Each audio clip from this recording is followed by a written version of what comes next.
people really believe that their differences make them stronger. And honestly, it's one of the things that I've enjoyed the most about our team is that they exemplify this as human beings and as a team.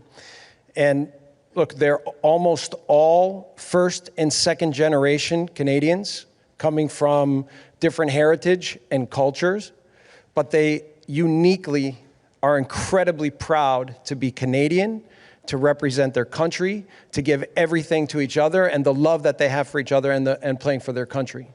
And to me, this sounds very familiar to years past, right? So for me right now, I couldn't be prouder to be the Canadian national team coach.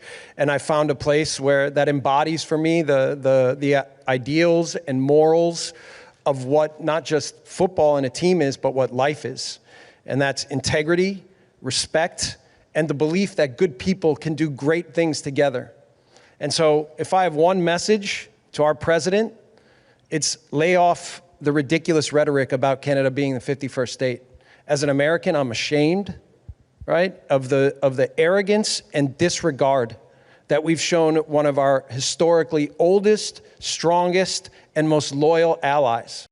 The 51-year-old Marsh, a former U.S. international, made his comments at a CONCACAF news conference at SoFi Stadium in Inglewood, California, the site of next month's CONCACAF Nations League finals featuring Canada, the U.S., Mexico, and Panama. Israel says Hamas has handed over the bodies of 4 Israelis who have been held hostage in Gaza. The handover happened early Thursday, and Hamas confirmed that 600 Palestinian prisoners had been released by Israel. Most were detainees returned to Gaza. Hamas said that the swap means it is now ready to negotiate phase 2 of the ceasefire. Egypt says that negotiations between Israel and Hamas on the next phase of the ceasefire have begun in Cairo, with the State Information Service saying that officials from Israel, Qatar, and the U.S. have started what they call intensive discussions on the second phase. David Mencer, spokesperson for Israel's prime minister, sat down with our news director, David Clement, for more on the release of the dead hostages.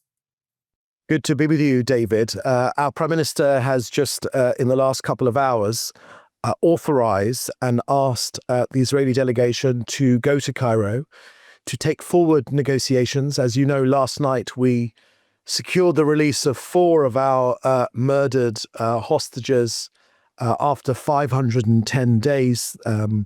Our forensic team here in Israel, the specialists who have had, unfortunately, far too much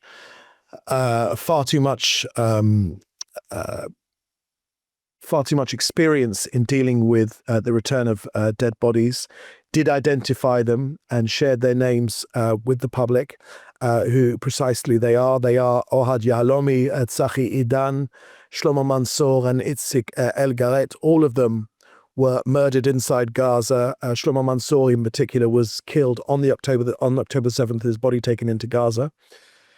The Prime Minister, I think, speaks for the whole nation when he reiterates our 3 war aims. Of course, chief amongst them is getting our people home, every single one of them. We'll do whatever we can to bring our people home.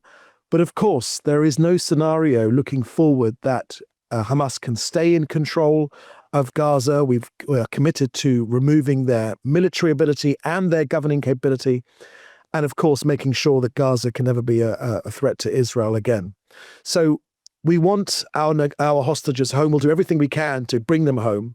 And I think the way which the Bibas family was, the way the funeral went yesterday, with pretty much a depression, a sort of wave of sadness over this entire country, of that poor mum and her 2 kids.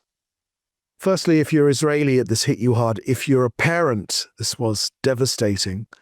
And I think if you have a humanistic bone in your body, then this was devastating.